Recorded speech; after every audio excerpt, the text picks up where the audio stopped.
Imagine a world where every child grows up healthy, confident, and ready to learn. A world where children are supported not only at home, but also at school, setting them on a path toward a bright future.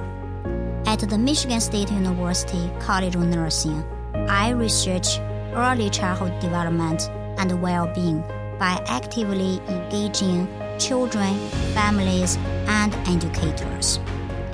Thanks to the National Institutes of Health and Michigan Health Endowment Fund, my work improves the environment in which children grow, learn, and thrive.